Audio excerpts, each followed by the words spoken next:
Dear Patriots, before the news starts, please subscribe to our patriotic channel by clicking the subscribe button. Give us a thumbs up to this video. Don't forget to leave your opinion below in the comments section. Share the news on Facebook and Twitter so you friends see it. Thank you. Must watch. The emotional speech Mattis just gave to our troops left the entire room in tears. Secretary of Defense Jim Mattis was abroad working with other nations on an ISIS strategy last week when he decided to take some time out to give special encouragement to our troops overseas. Watch his speech at the end. Mattis gave these inspiring words to our brave men and women in uniform while stopping in Jordan. Believe me, I know you're far from home, every one of you. I know you could all be going to college, you young people, or you could be back on the block, just grateful. The only way this great big experiment you and I call America is gonna survive is if we've got tough hombres like you. If you remember, some of you are too young, on September 11th we were matched up against an enemy that thought if you hurt us you can scare us. He added. We don't frickin' scare, that's the bottom line. Mattis urged the soldiers to remain strong amid the political tensions at home, saying, "You just hold the line, my fine young soldiers, sailors, airmen, Marines. You just hold the line until our country gets back to understanding and respecting each other and showing it, of being friendly to one another, that Americans owe to one another." Then came this awesome line. We're so doggone lucky to be Americans. Mattis, a retired four-star general, also said that his love of the troops is what brought him out of his retirement. The only reason I came back was to serve alongside young people like you who are so selfless, and frankly, so rambunctious. It's a pleasure to be around you all. Mad Dog Mattis isn't known for being tender-hearted, but this quick break from official duties is a sweet way for him to remind soldiers how important they are to our country.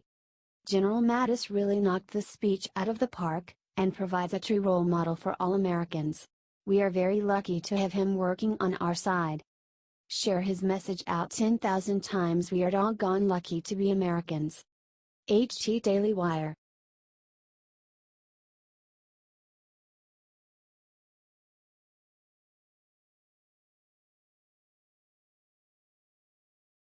Right before Harvey makes landfall, Trump just did the incredible to help save Texas.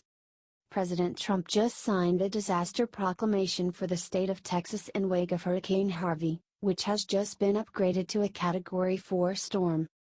The disaster proclamation will grant Texas federal aid before Harvey makes landfall. Texas Governor Greg Abbott had earlier requested a disaster declaration to prepare for the storm, which will be the largest to hit Texas in at least 12 years. President Trump had his back. He is already making sure the citizens of Texas will be taken care of. Share this out, folks. And make sure to stay safe if you're in Texas. HT The Hill.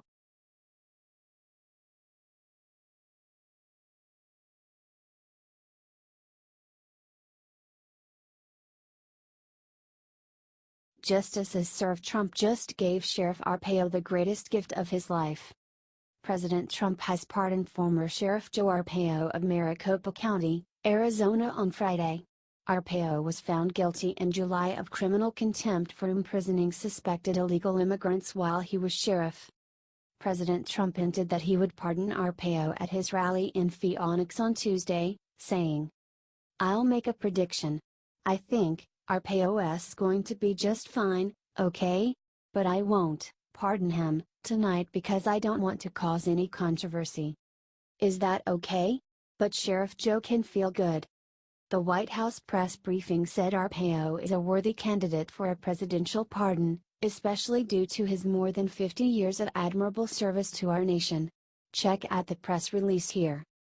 Arpaio was a controversial figure during his time as sheriff, from 1992 to 2016. Besides being accused of targeting undocumented immigrants for arrest, he also issued pink-colored underwear to inmates at the Maricopa County Jail. This is a breaking story and more details will be released as they become available. Share it out if you support Sheriff Arpaio. HTABC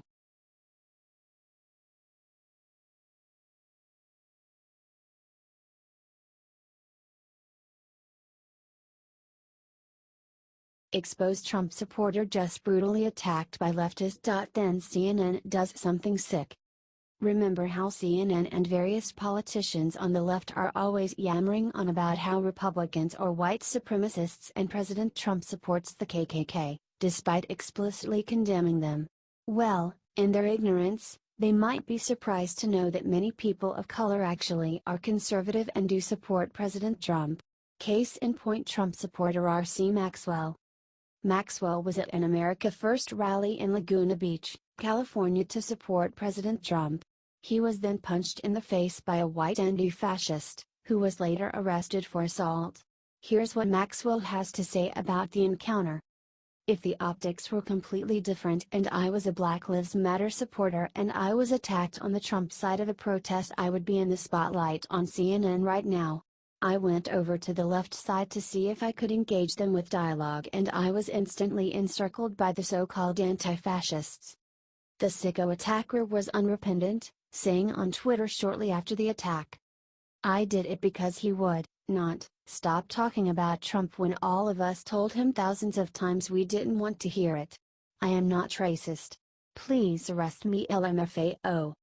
Typical anti-fascist using violence instead of dialogue.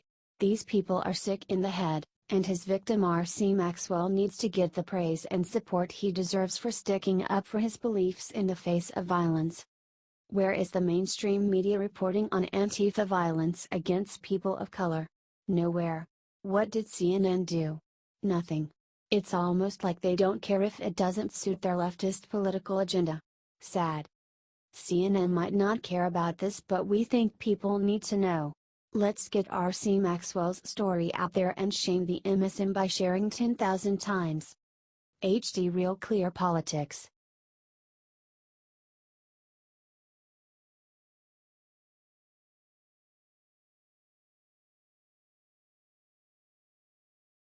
Anderson Cooper just told a huge lie to cover the crazy tweet he sent about Trump. Narcissistic host Anderson Cooper is one of the biased on-air personalities on Truth Challenged News Network, and it appears that he is having a hard time keeping his emotions in check during Republican Donald Trump's presidency. Following the surprising loss of Republican Roy Moore in the Alabama Senate special election, President Trump responded by tweeting, "The reason I originally endorsed Luther Strange, and his numbers went up mightily, is that I said Roy Moore will not be able to win the general election. I was right," he said. Roy worked hard but the deck was stacked against him. From his verified Twitter account, Childish Cooper responded to the president's tweet by posting, "Oh really? You endorsed him, you tool. Pathetic loser." When Anderson likely became more sober of mind and realized how unprofessional that tweet was, he deleted it. Then Anderson clearly lied about it the following day, claiming on Twitter, "Just woke up to find out someone gained access to my Twitter account. I have not sent a tweet in days or replied to any tweets. We are looking into how this happened." Fake news promoter CNN backed him up, stating, "Geolocation tools confirmed that the tweet in question was not sent from Anderson Cooper's phone. Anderson was in Washington, and we have proof the tweet was sent from New York, from a phone belonging to his assistant." They went on, "His assistant inadvertently left his phone unlocked and unattended at the gym early this morning, and someone took the phone and sent the tweet. His assistant, who has worked with Anderson for more than a decade, is the only other person with access to Anderson's Twitter account." Many people called Cooper out for this obviously bogus explanation. Wrote the National Review's Charles C.W. Cook, "Not to sound like Alex Jones, but why would someone temporarily steal a phone owned by Anderson Cooper's assistant, who was in a gym in a different city than Anderson Cooper? And how would that person know it was logged into that Twitter account? Do you think Anderson Cooper was lying?"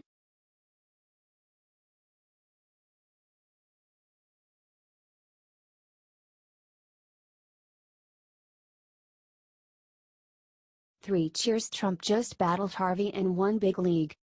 President Trump was ready to battle Hurricane Harvey before it was able to destroy parts of the great state of Texas. While Trump graciously accepted the advice, he didn't need it, because he has been on top of the potential natural disaster. On Friday night, even before Harvey hit, Trump had already signed a disaster proclamation for Texas. He said it unleashes the full force of government help. Trump is on top of it the whole time. And Saturday morning, Trump told FEMA they were doing a great job. Harvey has been downgraded at this point, but it's still a hurricane.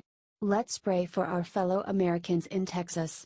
Please share and comment. Be safe, Texas. H.T. The Hill.